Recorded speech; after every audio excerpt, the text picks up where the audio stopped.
আসসালামু আলাইকুম। আজ 19 জানুয়ারি 2025 রোববার। শুরু করছি চেঞ্জ টিভি প্রতিদিনের গল্প অনুষ্ঠান। দর্শক, আপনাদের সঙ্গে রয়েছে আমি ইমতিয়াজ আহমেদ। শুরুতেই সংবাদ শিরোনাম। হাসিনা সম্পর্কে চাঞ্চল্যকর তথ্য দিল ভারতীয় গণমাধ্যম। কবে নির্বাচন হবে জানালেন প্রধান উপদেষ্টার প্রেস সচিব। বিজিবিকে তুমুল প্রশংসা করল বিএসএফ। এবার বিস্তারিত। ছাত্র জনতার ব্যাপক বিক্ষোভের মুখে বাংলাদেশের প্রধানমন্ত্রীর পদ থেকে ক্ষমতাচ্যুত হয়ে গত বছরের আগস্টের শুরুতে শেখ হাসিনা পালিয়ে ভারতে আশ্রয় নেন। তবে সাবেক এই স্বৈরাচারী প্রধানমন্ত্রী আগস্টের প্রথম দিকে সংসদের স্পিকার শিরিন শারমিন চৌধুরীর কাছে ক্ষমতা হস্তান্তরের পরিকল্পনা করছিলেন। এক প্রতিবেদনে এমনই দাবি করেছে ভারতীয় সংবাদ মাধ্যম দ্য হিন্দু। সংবাদ মাধ্যমটির দাবি, দ্য হিন্দু জানতে পেরেছে শেখ হাসিনা আগস্টের প্রথম সপ্তাহে সংসদের স্পিকার শিরিন শারমিন চৌধুরীর কাছে ক্ষমতা হস্তান্তরের পরিকল্পনা করছিলেন এবং সামরিক বাহিনী পরিস্থিতি স্থিতিশীল করার জন্য লকডাউন নিশ্চিত করতে মাঠে ছিল, যাতে ক্ষমতা হস্তান্তর করা যায়।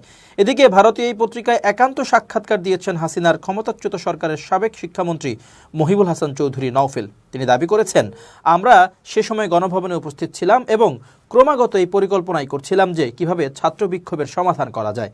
তবে আমাদের মধ্যে কেউ কেউ মনে করছিলেন প্রধানমন্ত্রীর আকস্মিক পদত্যাগে আইনশৃঙ্খলা পরিস্থিতি ভেঙে পড়বে, সেই কারণেই লকডাউনের পরিকল্পনা করা হয়েছিল। মহিবুল হাসান চৌধুরী নওফেল দাবি করেন, 2024 সালের জুলাইয়ের প্রথম সপ্তাহে শেখ হাসিনা চীন সফরে যাওয়ার পর ঢাকার পরিস্থিতি নাটকীয়ভাবে পরিবর্তিত হয় এবং তার সরকারের বিরুদ্ধে ছাত্র নেতৃত্বাধীন সর্বাত্মক আন্দোলন তীব্র গণবিক্ষোভে রূপ নেয়।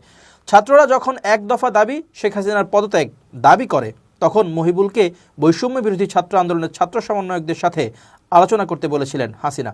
পরে অবশ্য ছাত্র বিক্ষোভ তীব্র আকার ধারণ করলে সাবেক এই শিক্ষামন্ত্রী আন্ডারগ্রাউন্ডে চলে যান এবং শেষ পর্যন্ত আত্মগোপনেই থাকেন। হাসিনা সরকারের সাবেক এই শিক্ষামন্ত্রীর দাবি, অধ্যাপক ডক্টর মোহাম্মদ ইউনূসের নেতৃত্বাধীন অন্তর্বর্তী সরকারের প্রতি যুক্তরাষ্ট্রের নবনির্বাচিত প্রেসিডেন্ট ডোনাল্ড ট্রাম্পের মনোভাবের ওপরই বাংলাদেশের ভবিষ্যৎ নির্ভর করছে।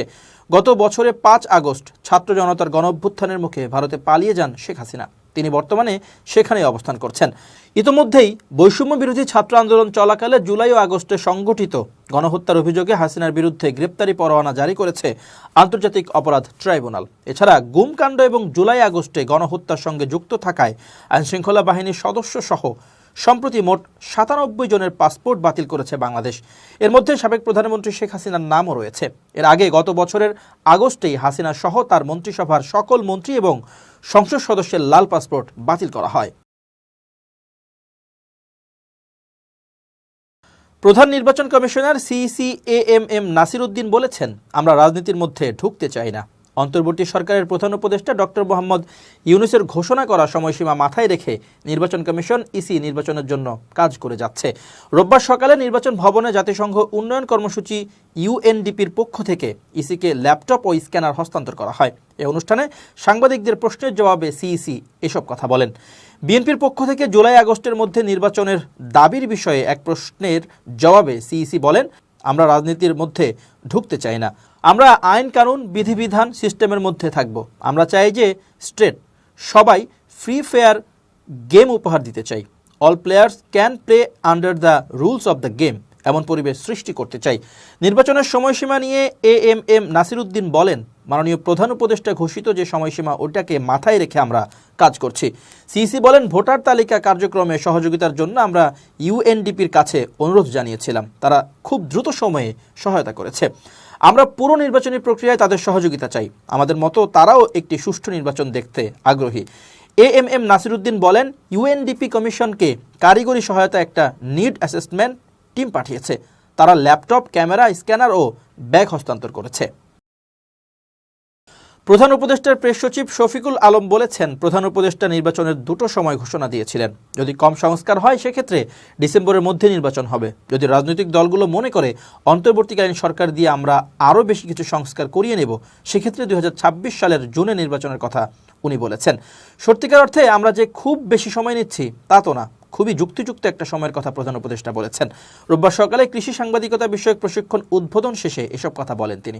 শফিকুল আলম বলেন, আপনাদের মনে রাখতে হবে, এই সরকারে যারা আছেন তাদের কারো এই পাওয়ারের উপর লোভ নেই। স্ব জায়গায় তারা ব্যুৎপত্তি অর্জন করেছিলেন। সেখানে কাজ করে তারা আনন্দ পান, তারা সেখানে ফিরে যাবেন। তিনি বলেন, আমাদের নৈতিক দায়িত্ব বাংলাদেশের ইতিহাসে সবচেয়ে ভালো নির্বাচন উপহার দেয়া। প্রধান উপদেষ্টা সেটা বলেছেনও, সেই আলোকে আমরা কাজ করছি। আমরা আশা করি দরকারি সংস্কারের পর সামনে যে নির্বাচন হবে সেটা একটা ঐতিহাসিক নির্বাচন হবে। বাংলাদেশের মানুষ যারা গত 15 বছর ভোট দিতে পারেনি তারা সবাই আনন্দের সঙ্গে খুবই উৎসবমুখর পরিবেশে ভোট দেবেন বলে উল্লেখ করেন প্রেস সচিব। বাংলাদেশ ভারত সীমান্তে গত কয়েকদিন ধরে চলমান অস্থিরতার মাঝেই ফের চাঁপাইনবাবগঞ্জ সীমান্ত উত্তপ্ত হয়ে উঠেছে। বাংলাদেশি ও ভারতীয় নাগরিকদের মধ্যে দিনভর সেখানে সংঘর্ষের ঘটনা ঘটেছে এবং এতে অন্তত 5 জন আহত হয়েছেন। এই ঘটনায় প্রতিক্রিয়া জানিয়েছে ভারতীয় সীমান্তরক্ষী বাহিনী বিএসএফ। এছাড়া সীমান্তে উত্তেজনাকর পরিস্থিতির মধ্যে সংঘাত বন্ধ ও পরিস্থিতি মোকাবেলায় ইতিবাচক ভূমিকা রাখায় বাংলাদেশ সীমান্তের অতন্দ্র প্রহরী বিজিবির প্রশংসা করেছে বিএসএফ। রোববার এক প্রতিবেদনে তথ্য জানিয়েছে ভারতীয় সংবাদ মাধ্যম দ্য হিন্দু। সংবাদ মাধ্যমটি বলছে, শনিবার পশ্চিমবঙ্গ বাংলাদেশের সীমান্তবর্তী এলাকার কৃষকরা মালদা জেলার সুখদেবপুর সীমান্ত ফাঁড়িতে সংঘর্ষে জড়িয়ে পড়ে। কিছু ভারতীয় কৃষক অন্যান্য দিনের মতো আন্তর্জাতিক সীমান্তের কাছে তাদের খেতে যাওয়ার পর এই ঘটনাটি ঘটে। এই একই সীমান্ত ফাঁড়িতেই কয়েকদিন আগে বর্ডার সিকিউরিটি ফোর্স, বিএসএফ এবং বর্ডার গার্ড বাংলাদেশের মধ্যে বিরোধ দেখা দিয়েছিল। বিএসএফের দক্ষিণবঙ্গ ফ্রন্টিয়ারের একটি প্রেস বিবৃতিতে বলা হয়েছে, ভারতীয় কৃষকরা সীমান্তের ওপারে খেতে কাজ করা বাংলাদেশি কৃষকদের বিরুদ্ধে ফসল চুরি করার অভিযোগ আনে, যার কারণে উভয় দেশের কৃষকদের মধ্যে তর্ক শুরু হয়। উভয় পক্ষের কৃষকরা ব্যাপক সংখ্যায় জড়ো হতে শুরু করলে এবং একে অপরকে গালিগালাজ ও পাথর ছুঁড়তে শুরু করার পর ঘটনাটি গুরুতর মোড় নেয়। ঘটনাটি জানাজানি হওয়ার পর বিএসএফ ও বিজিবি সদস্যরা ঘটনাস্থলে পৌঁছে পরিস্থিতি নিয়ন্ত্রণে আনেন। বেশ কিছুক্ষণ হট্টগোল চললেও কারো হতাহত হওয়ার খবর পাওয়া যায়নি। সংঘর্ষের ভিডিও স্থানীয় টেলিভিশন চ্যানেলগুলো প্রচার করেছে। বিএসএফের বিবৃতিতে বলা হয়েছে, বিএসএফ ভারতীয় কৃষকদের এই ধরনের বিরোধ থেকে দূরে থাকতে বলেছে এবং কোনো সমস্যা হলে বিএসএফকে জানাতে বলেছে। পরিস্থিতি নিয়ন্ত্রণে বিজিবিও ইতিবাচক ভূমিকা পালন করেছে এবং পরিস্থিতির অবনতি রোধে তাৎক্ষণিকভাবে নিজেদের এলাকায় বিজিবি প্রয়োজনীয় ব্যবস্থা নিয়েছে। বিবৃতিতে আরও বলা হয়েছে, সংশ্লিষ্ট এলাকার বিএসএফ ও বিজিবি ইউনিট কমান্ডেন্টরাও নিজেদের মধ্যে আরও ভালো সমন্বয় গড়ে তোলার চেষ্টা করছেন। প্রসঙ্গত, বাংলাদেশ ভারত সীমান্তে গত কয়েকদিন ধরে চলমান অস্থিরতার মাঝেই শনিবার ফের চাঁপাইনবাবগঞ্জের কিরণগঞ্জ সীমান্তে দিনভর সংঘর্ষের ঘটনা ঘটে। স্থানীয় সাংবাদিক ও প্রত্যক্ষদর্শীরা বলছেন, ভারতীয়রাই প্রথমে বাংলাদেশিদের উপর চড়াও হয় এবং ওই উত্তপ্ত পরিস্থিতি মোকাবেলায় ভারতীয় সীমান্তরক্ষী বাহিনী বিএসএফ এক প্রকার নিষ্ক্রিয় ভূমিকা পালন করেছে। স্বরাষ্ট্র ও কৃষি উপদেষ্টা লেফটেন্যান্ট জেনারেল অবসরপ্রাপ্ত জাহাঙ্গীর আলম চৌধুরী বলেছেন, সীমান্তের নিরাপত্তা ইস্যুতে আমরা পদক্ষেপ নিচ্ছি। জনগণ পাশে আছে। আমাদের সীমান্ত সুরক্ষিত রয়েছে। আমাদের রক্ত ঝরবে কিন্তু সীমান্ত সুরক্ষিত থাকবে। তবুও ওপার থেকে কাউকে এখানে আসতে দেব না। রোববার দুপুরে বিসিএস ক্যাডারভুক্ত এবং বাংলাদেশ জুডিশিয়াল সার্ভিসের কর্মকর্তাদের 137তম সার্ভে ও সেটেলমেন্ট প্রশিক্ষণ কোর্স 2024-25 এর সনদপত্র বিতরণ ও সমাপনী অনুষ্ঠানে এক প্রশ্নের জবাবে একথা বলেন তিনি। সীমান্ত নিরাপত্তা বিঘ্নিত হচ্ছে, সরকারের পক্ষ থেকে কি এ ধরনের পদক্ষেপ নেওয়া হচ্ছে জানতে চাইলে স্বরাষ্ট্র উপদেষ্টা বলেন, আগে তো সীমান্ত নিরাপত্তা ব্যবস্থা নিয়ে পদক্ষেপ ছিল না, এখন পদক্ষেপ নেওয়া হচ্ছে বলেই সীমান্তে সমস্যা দেখা দিচ্ছে, বর্ডারে ঝামেলা হচ্ছে। জনগণ আমাদের সঙ্গে আছে। বিজিবি সব সময় সতর্ক রয়েছে। সীমান্ত সম্পূর্ণরূপে সুরক্ষিত। এই সীমান্তের ওপারে কেউ আসতে পারবে না। রক্ত ঝরবে কিন্তু সীমান্ত সুরক্ষিত থাকবে। চাঁপাইনবাবগঞ্জ সীমান্তে বিএসএফ ও ভারতীয় নাগরিকদের অনুপ্রবেশ, হামলা, ধান ও গাছ কাটা নিয়ে উদ্ভূত পরিস্থিতি সম্পর্কে জানতে চাইলে স্বরাষ্ট্র উপদেষ্টা বলেন, চাঁপাইনবাবগঞ্জের ঘটনার সূত্রপাত জমির ধান ও গাছ কাটা নিয়ে। উভয় পক্ষের লোকজন আহত হয়েছেন। আমাদের মিডিয়ায় দেখিনি যে তাদের 2 জন বিএসএফ আহত হয়েছে। মেজর কিছু ঘটেনি। এটা নিয়ে বিজিবি বিএসএফ আলোচনায় সমাধান হয়ে গেছে। তিনি বলেন, বর্ডার এলাকায় কিছু জায়গা আছে যেখানে 2 দেশেরই কিছু পার্টি আছে যারা যাওয়া আসা করে। এই সমস্যা আছে যা অচিরেই সমাধান হয়ে যাবে। ভূমি রেকর্ড ও জরিপ অধিদপ্তরের পরিচালক ডক্টর মোহাম্মদ মাহমুদ হাসানের সভাপতিত্বে রাজধানীর তেজগাঁও ভূমি ভবনের কেন্দ্রীয় সেমিনার কক্ষে আয়োজিত অনুষ্ঠানে বিশেষ অতিথি হিসেবে উপস্থিত ছিলেন ভূমি মন্ত্রণালয়ের সিনিয়র সচিব এস.এম. সালেহ আহমেদ, ভূমি সংস্কার বোর্ডের চেয়ারম্যান এ.জে.এম. সালাউদ্দিন নাগরী, ভূমি আপিল বোর্ডের চেয়ারম্যান মোহাম্মদ ইব্রাহিম।